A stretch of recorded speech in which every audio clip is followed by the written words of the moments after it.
Tito, bakit po?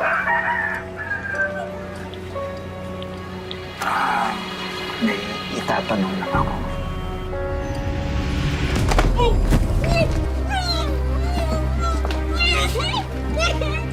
Virgin.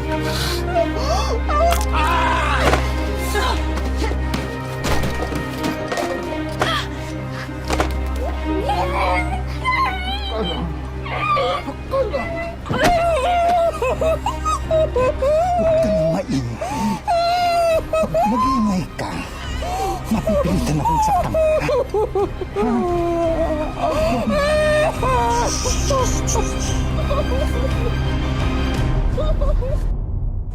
Ang mga problema raw sa buhay ay parang mga unos. Dumarating ng biglaan, walang pinipiling biktima at hindi mapipigilan. Gaya ng dalagang si Rhea, na sa murang edad pa lang ay mapapait na karanasan na ang humahampas sa kanya.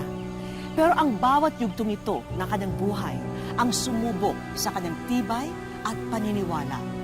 Magandang araw po mga kapuso. Ako po si Vicky Morales at ito ang Wish Ko Lang. Andy, tumawag na ba ang nanay mo sa inyo? May balita na ba kung kailan magpapadala ulit? Wala pa po, tay. Basta yung huling message niya, problema doon sa employer niya sa Hong Kong. Kaya magtipid-tipid muna kayong magkapatid. Mahina ang pasada ko ngayon.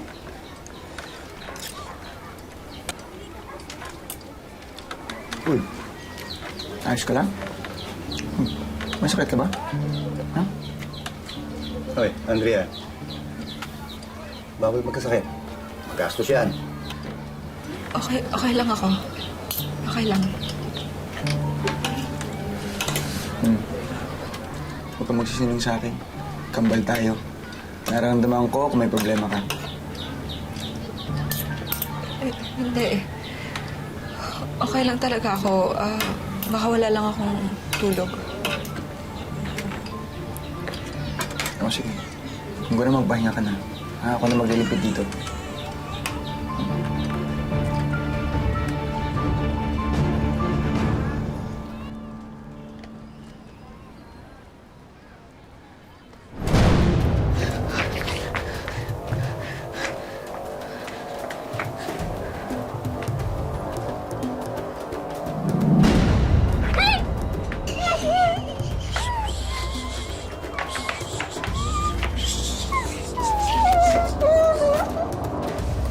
Tay, Andrew.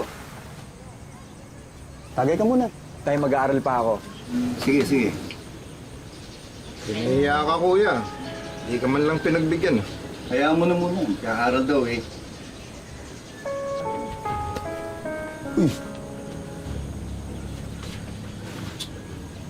Uy, anong problema?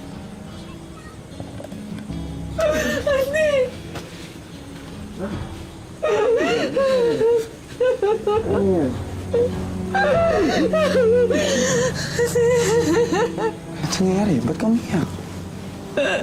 Problema? Ano nangyayari? Hindi na rin ako. Narip ako.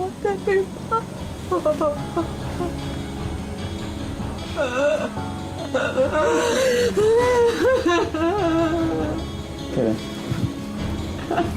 Sino? Andi! Ha? Anong ginawa mo sa kapatid ko? Andi, ano to? Maalas ka na! Anong ginawa?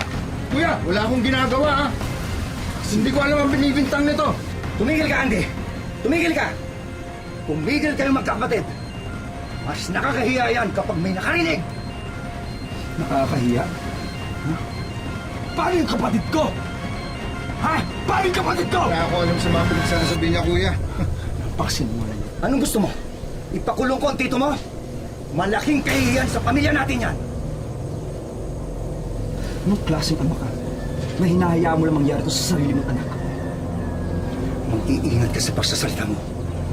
Tatay mo pa rin ako.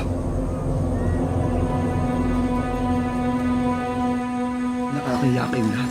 Ikinahihiya ko na kamag-anak ko kayong lahat. Kaya, tara na ayos tayo dito. Kita mo kaya, sabi ko sa'yo, bastos. Bado. Anong gagawin natin? Kalayas tayo dito. Pumunta tayo ka na Lola. Kakayanin ba natin yun? Iwala lang sa Diyos. Hindi tayo pababayaan. Tara.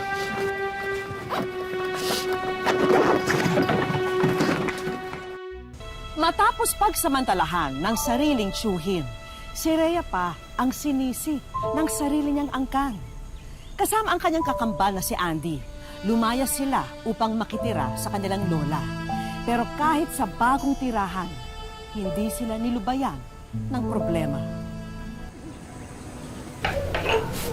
Parang hindi ako makapaniwala na magagawa ng tito mo yun sa'yo. Pero Lola, totoo po ang sinasabi ko. Ano naman pong dahilan kung magsisinungaling ako? Baka naman ikaw nagpapakita ng motibo. Ang ibig ko sabihin, sandali lang. Baka ikaw ang nagbigay ng dahilan dun sa manyakis na yon para molestahin ka. So bakit ko naman gagawin yun? Siyempre hindi. Tita, si Rhea yung biktima dito. Siya yung naargabyado. May prueba ba kayo? Masasabi niyo ba sa korte yan? Eh, tama naman yung tatay ninyo eh. Sino ba mapapahiya dito? Siyempre, napakalaking kahihiyan to sa pamilya natin. Di niyo ba alam yun? Mga apo, ang mabuti pa, magpahinga na kayo. Nay! Patitirahin niyo sila dito? Nay, nakita niyo naman siksikan na nga tayo dito eh. Gastusin, tataas, pagkain, tubig. Ano pa? Virgie, bahay ko to. At apo ko din sila. Kaya dito sila titira.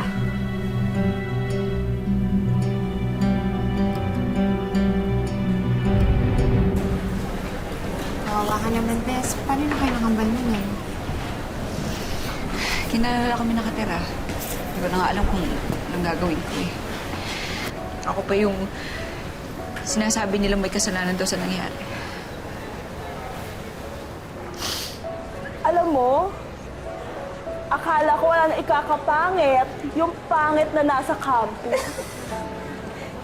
But, I was wrong. Kasi mas mapangit siyang umiyak. Diba? Grabe! Sandali lang, Bes. Isasampanin lang ako.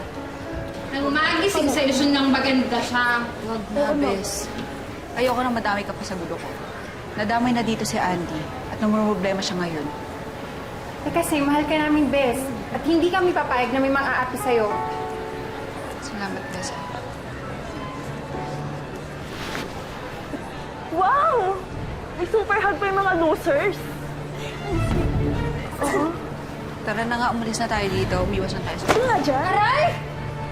Gusto niyo ng gulo? Sige, bibigyan ko kayo ng gulo.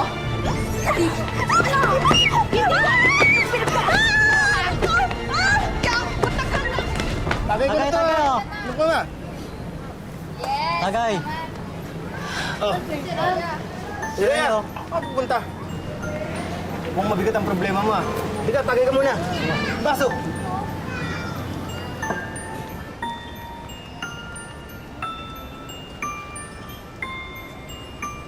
Sige, inom pa. Meron pa eh. Sabi niyo sa akin, nakakalimutan ko yung problema ko kapag nalasing ako. Pero hindi naman eh. Lalo ko lang naalala lahat ng problema ko eh. Sige, inom pa. Meron pa eh. Hindi, ayoko. Niloloko niyo na lang ako eh. Sige, inom lang natin yan. Inom lang natin. Meron pa eh. Ayoko. Ano ginagawa mo dito, ha? Tama na to. Aalis na tayo. Tara na. Ano ba kayo? Alam niyo ng depression tao, inalasing niyo pa? Hindi, may problema lang kasi. Pinabala kayo masama, ano? Ano? Wala kami ginagawa. Niyaya lang namin kasi may problema eh. Ano nangyari sa'yo? Andy, bakit gano'n? Wala naman akong ginagawang kasalanan, di ba? Bakit ako yung pinagtutulungan nila? Uwi na tayo, ha? Andy, wala naman akong ginagawang masama, di ba?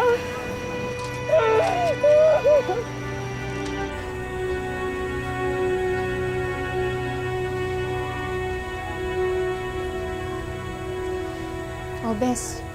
Okay ka lang? Anong nangyari? Hay nako. Naglasing ka lang naman. Buti na lang nakita agad ka namin ni Andy. Basta, saglit lang. Tawagin ko lang siya sa labas, ha? Sabihin ko nagising ka na. Tapos lang ako.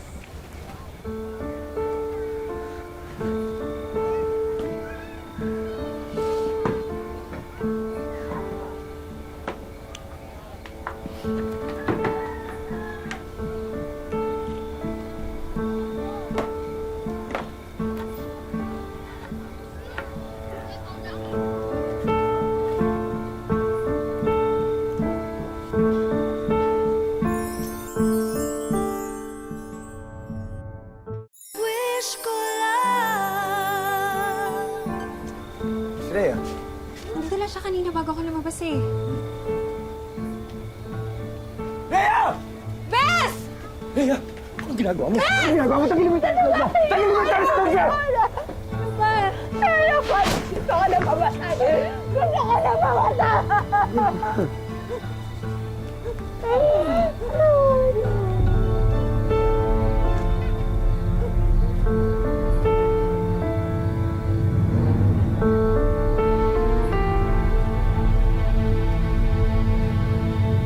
Pasok, pasok. Mga apo, happy graduation! Salamat lang. Ang bait na mga apo ko. Sa kabila ng mga dinanas ni Rhea, natutunan niyang bumangon sa tulong na rin ng mga taong tunay na nagmamalasakit sa kanya. Oh, anong problema? Bakit ka nagsimangot? Kaka-graduate lang natin, ah. Kasi Andy, gusto ko sana mag-college eh. Pero Wala tayong pera. Alam mo, pinag-isipan ko na yan. Kaya nagdesisyon ako, napupunta ako Maynila. Magtatrabaho ako. teka lang, iiwan mo ako? Iiwan kita, pero magpapadala ako ng pera para sa pag-aaral mo. Ano ba? Andy, di ba gusto mo rin mag-aral? Papaano ka? Saka na yun. Kapag nakatapos ka na sa pag-aaral mo, tsaka may trabaho ka na. Siyempre, ikaw naman magpapaaral sa akin, di ba? Andy, Ay, yung isa sa atin ang dapat magparaya. Basta, pangako mo sa akin, nagagalingan mo sa pag-aaral mo. Ha? Promise? promise. Kaya gusto ko yung nakangiti ka na.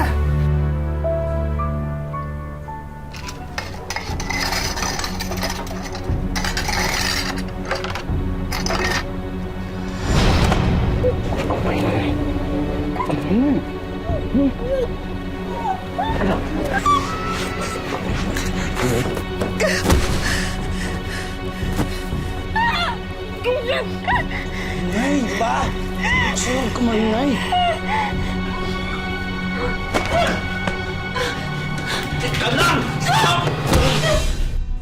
Kusang nagparaya si Andy upang mabigyan ng pagkakataon si Rhea na makapagkolehiyo. At dahil abala na siya sa trabaho, madalas ay wala siya para ipagtanggol ang kakambal kung malalagay ito sa panganib.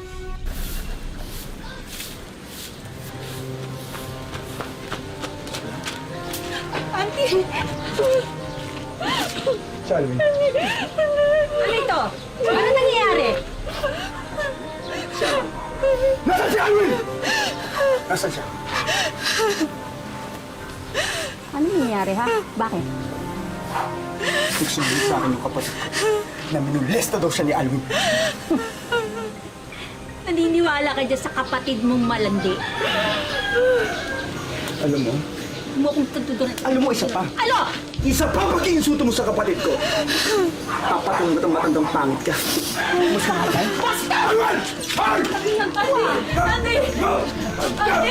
Andy! Andy! Tama na! Ano? Ha? Wala akong ginawa sa kapatid ko! Ano ba? Tama na!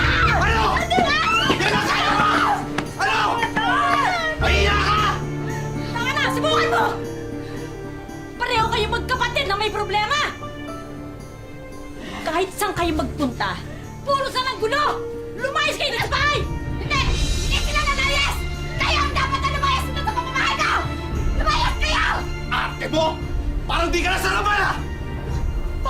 Walang yawa! Totoo naman, di ba?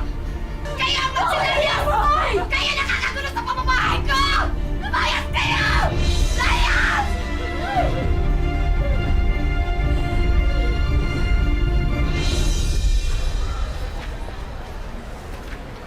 Camille? I missed you! Kumusta ka na? Eto, nag-aaral na ulit. Nagparaya kasi si Andy para makapasok ako. Siya muna yung nagtatrabaho.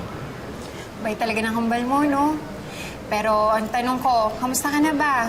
Wala ka na bang problema?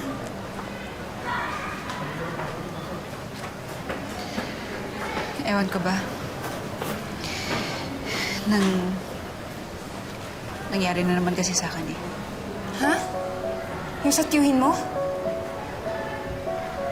Oo. Pero yung pinsan ko naman yung nangmolestya sa akin ngayon. What? Ganun pa rin. Siya pa yung kinampihan ng mga kamag-anak ko. Kami na naman ni Andy yung lumalabas ng masama. Mabuti nga, hindi pa ako pinapalayas ng lola ko eh. Alam mo, siguro, ganun lang talaga yung buhay, no? Ako na nga yung na-rape. Ako na nga yung biktima. Ako pa yung nasisisi. Alam mo kung ano ba masakit sa lahat? Yun yung sarili mong kamag-anak ang bumababoy sa'yo. Bakit ganun?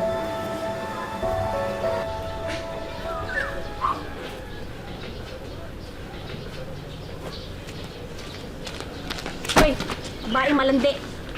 Ibalik mo sa akin yung ninakaw mong alas at pera. Teka lang, tita. Anong alasan ng pera? Mamang maangan pa. Eh, ikaw lang naman ang pwede pumasok sa kwarto ko eh, di ba? Wala po sa akin. Maniwala kayo sa akin, hindi po ako magnanakaw. Hindi ko magagawa yon. Hindi mo magagawa. Ano pa ba hindi mo kayang gawin? Eh, kung sino-sino nga pinapatulang mong lalaki. Ano ka ba? Ito muna, sandali. Ilan lalaki ba ang nakagamit sa'yo? Patapa ka lang sa koleyo eh. Kala mo galing-galing mo. Malandi ka na. Mayabang ka pa. Ano? Lalabang ka? Ano? Ano?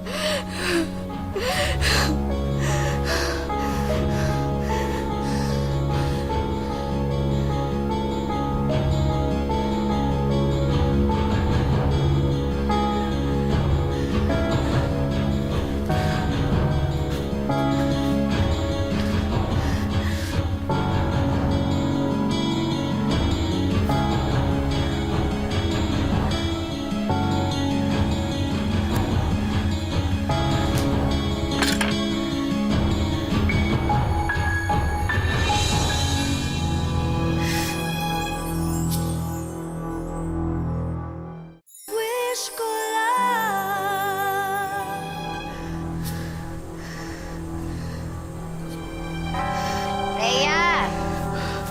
Rhea, andyan ka ba? Asan ka ba, Rhea? Bakit po? Galing kasi ako dun sa tita Cheche mo, dun sa bayan. Yung bang may panindang merienda at meron silang bakery. Eh, nasabi ko kasi sa tita mo na nahihirapan ka na sa pag-aaral mo. Kaya eto, pinadala niya para sa'yo. Tingnan mo. Puto, kakanin po. Oo. At saka alam mo ba kung anong sabi niya? At kung gusto mo daw magtinda ng mga paninda niya doon sa eskwelahan ninyo, eh hindi ka na mamumuhunan. Pero alam mo yung tubo, sa iyo na.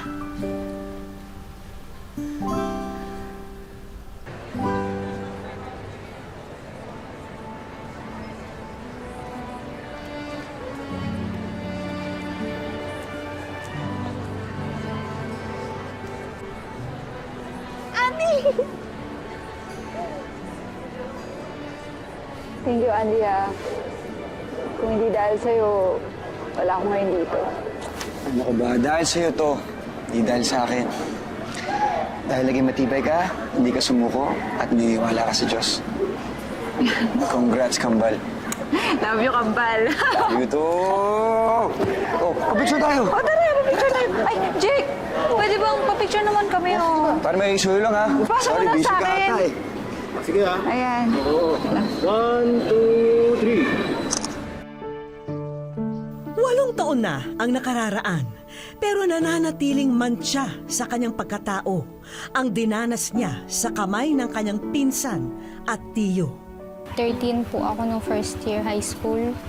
Akala ko po kasi para po siyang impyerno po. Kasi sobrang hirap po eh. Hindi mo po akalain na ganun po yung mangyayari sa akin. Gusto ko na lang po kasi nung mamatay. Press, naghahanap ng atensyon, nare-rebelde, inom. Yossi, tumikim din daw siya ng healing ko po. Ginawa niya yun kasi para makalimot sa mga problema. Sumagi na rin sa isipan ng dalagita na kung nagawa siyang babuyin ng sariling tiyuhin, hindi ba tama lamang na bayaran din ng buhay ang nagawa sa kanya ng salarin? Minsan po naiisip kong patayin yung tito ko. Kaso naisip ko po baka makulong ako kasi bata pa po ako nun eh. Kaya ano na lang po, sinisekreto ko na lang po. Pero sa paglipas ng panahon at sa ginawang pagpupursige ni Rhea na magkaroon ng diploma, nag-iba na ang pananaw niya sa buhay. Kasi po pag inisip ko pag nawala na ako, paano na po sila? Kaya kahit mahirap po yung buhay, pinilit ko po talagang makapagtapos. Kasi gusto ko po sila maiyakan sa hirap. Unti-unti nang gumaan ang kalbaryong nasa balikat ni Rhea at handa na niyang habulin ang kanyang mga pangarap. Sa katunayan, magtatapos na siya ngayong Abril sa kursong Office Administration. Gusto ko pong mag-try sa magpulis po or Navy. Kasi po, yung benefits din po kasi yung habol ko dun. Tapos, kung if ever din pong makapasa sa pulis, gusto ko pong tulungan yung katulad kong mga babae. Sobrang laki ng pagbabago ngayon na tumutulong na siya sa amin, pamilya. Halos lahat ng tulong galing na sa kanya. Napatunayan ni Rhea na kung may matibay tayong makakapitan tulad ng pagmamahal sa sarili at pagmamahal sa pamilya, abot tanaw na ang ating mga pangarap.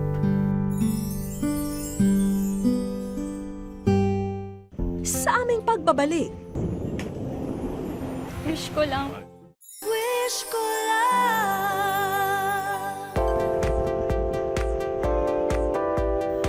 matindi na ang sikat ng araw, malakas na rin ang ihip ng hangin. Sabay-sabay nating salubungin ang masaya at makulay na summer sa Pilipinas. At dito sa pamosong summer getaway sa Region 5 na Camsor Water Sport Complex, magaganap ang aming inihandang sorpresa para kay Rhea. At on time naman siyang dumating dito. Ang hindi niya alam, isa sa mga wakeboarder ay kinutsaba namin. Wish ko lang. Ramdam agad ni Rhea na dumungaw na ang magandang kapalaran para sa kanya. Masaya po. Hindi ka po expect to, sir. Hanga kami sa ipinakita mong katapangan, Rhea. At dahil dyan, isa pang magiging kakampi mo ang ipakikilala namin sa iyo. Leoman Ramos, Christine, pwede mo akong tawagin natin. Tamang-tama ito para sa pinapangarap mo sa buhay. Nandito ako para magbigay ng tulong, mag-abot ng tulong sa'yo kung paano ka makapasa, kung paano ka makapasok sa pulis. Ano po, ito yung reviewer para sa'yo at ito yung mga documentary requirements para kapag ready ka na, anytime pwede kang pumasok ng TNU. Ma'am, thank you po. I promise po na gagalingan ko po para someday maging katulad niyo din po ako. Doon din naunawaan ni Rhea na pasok pa sa prescriptive period para makapag-file siya ng kaso laban sa lumapastangan sa kanya. Kung ano ang magiging susunod nilang hakbang, tanging si Rhea at mga alagad ng batas na lamang ang nakakaalam. Buti naman at nakahabol ang kakambal ni Rhea na si Andy dahil para sa kanya talaga ang susunod naming regalo. Ang Santo Domingo Institute ay nakikibahagi sa katuparan ng inyong mga pangarap. Kaya ibinibigay namin ang Certificate of Scholarship for Senior High starting this school year. Isang dasal daw ito ni Rhea para masuklian ang kabutihan ng kanyang kakambal. Gusto ko po kasi makapagtapos din yung kakambal ko, gaya nung tinatapos niya din po ako ng pag-aaral. Kaya sobrang saya ko po. Ma'am, thank you po. Asahan niyo po na pagbubutihan ko po. Lumubog na ang araw. Pero hindi pa tayo tapos. Inihanda na rin kasi namin ang mga kakailanganing kasuotan at gamit ni Rhea para sa mga formal job interview na pupuntahan ngayong college graduate na siya. Gusto ko pong mag-thank you po sa wish ko lang, sa inyo pong lahat. Kasi malaking tulong po to sa akin tsaka sa kakambal ko. Tapos sa family ko po. Hindi ko po to inaasahan na mangyayari sa akin. Kaya maraming salamat po sa lahat ng tulong niyo po. Di ko po ito makakalimutan. Sa kabila ng bawat unos, muling sumisinag ang liwanag sa ating buhay. Kailangan lang manatiling matatag para panigan tayo ng pag-asa. Maraming salamat po sa inyong patuloy na pagsubaybay, mga kapuso. Ako po si Vicky Morales at ito po ang Wish Ko Lang.